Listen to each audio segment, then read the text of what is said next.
بسم الله الرحمن الرحيم. الحمد لله رب العالمين، والصلاة والسلام على سيد الأنبياء والمرسلين، حبيب إله العالمين أبي القاسم محمد.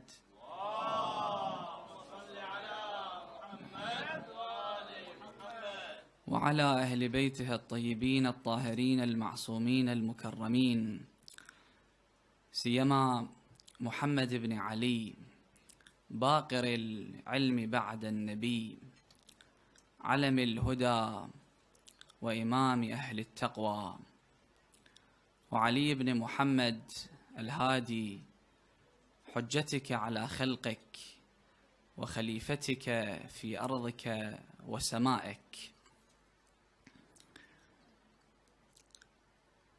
Zayd ibn Ali, the famous warrior, reports that one day Jabir ibn Abdullah al-Ansari, the famous companion of the Prophet, who was one of the few companions who was still alive during that time.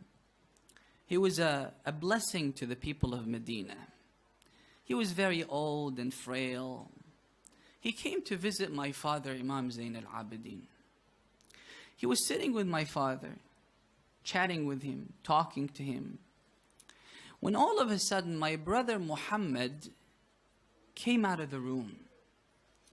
He said although Jabir was old, but he noticed my brother coming out of the room. He saw something extraordinary that we failed to see. When he saw him, he suddenly stood up, interrupting the speech, the chatting that he had with my father, Imam Zain al-Abidin. He stood up and he said, Ya ghulam, aqbil. Could you come here? So my brother came. He looked at him. He said to him, now turn around and go. My brother turned around, then he went. Then he said, come back again. He returned. Then he said, Shama'ilun ka shama'ili Rasulillah.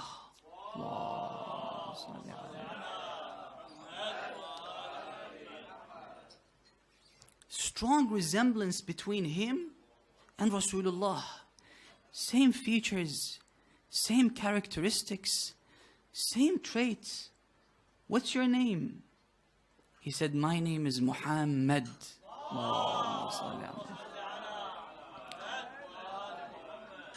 He said, this is the moment that I've been waiting for. I've been waiting for this moment for 60 years now. I've been waiting for the Prophet's prophecy to be fulfilled. They say that he used to go to the mosque of the Prophet every single day and say, Ya Baqir, mata alqaq. People didn't know who Al-Baqir was. It was probably before even the birth of Imam Al-Baqir. He didn't know who Al-Baqir is. All he knew was that he's a descendant of the Prophet. So people at the mosque used to think that it's because he's old, he's hallucinating. But he wasn't hallucinating. So he said, your name is Muhammad. Who's your father? He said, my father is Ali ibn al-Husayn ibn Ali ibn Abi Talib. Then he said, Ya Jabir, convey the salam of my grandfather to me. Imam al-Baqir was only 7, 8. So he said, Anta al-Baqir? I convey the salam of your grandfather to you. Imam al-Baqir said, وَعَلَى رَسُولِ اللَّهِ أَفْضَلُ السَّلَامُ وَعَلَيْكَ يَا جَابِرُ. Then he went back to my father, Imam Zain al-Abidin.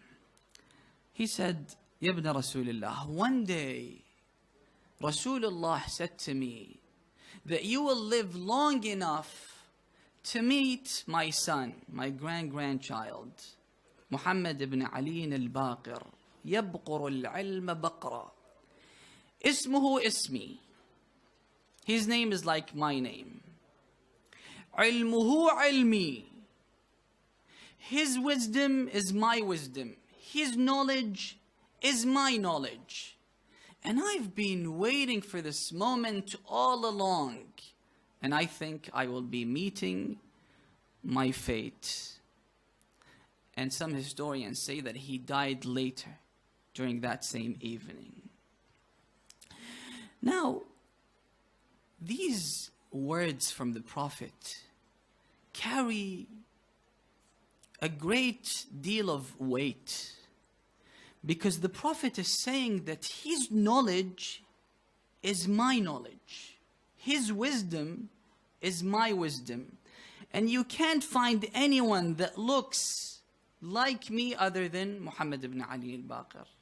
Because he goes back to the Prophet through both his parents, through his father Imam al-Sajjad, the son of Imam al-Hussein, the son of Imam Ali ibn Abi Talib and Fatima al-Zahra, and through his mother, Fatima bint al-Hasan. وَكَانَتْ صِدِّيقَةً لَمْ يُوجَدْ فِي آلِ الْحَسَنِ مِثْلَهَا.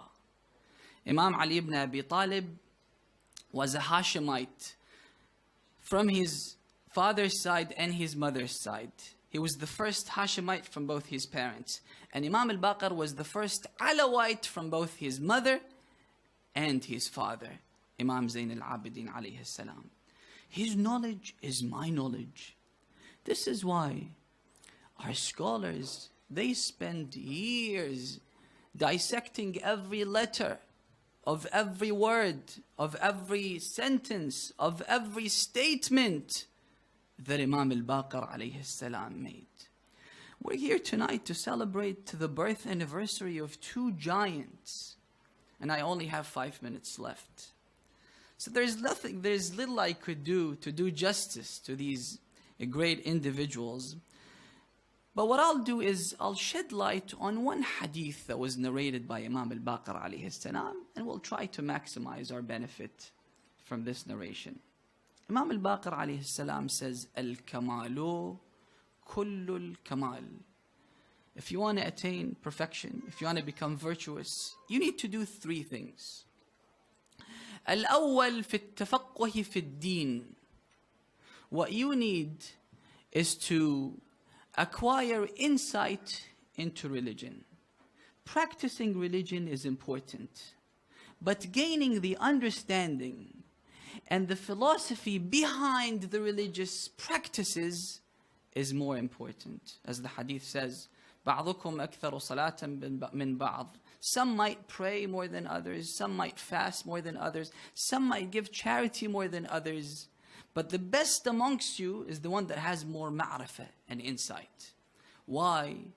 Because ma'rifah is the bedrock, is the foundation of our religion.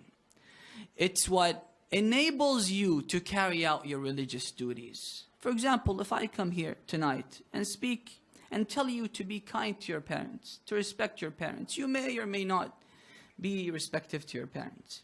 But if you understand the philosophy, the importance, the significance, if you gain insight into why we need to be respectful to our parents, this is when you will compete with your siblings on who is more respectful to his parents. If we understand that our paradise is linked to the way we treat our parents, our akhirah is linked to the way we treat our parents, even our prosperity in this life, our livelihood, our sustenance, all are linked to the way we treat our parents. It's a form of ibadah.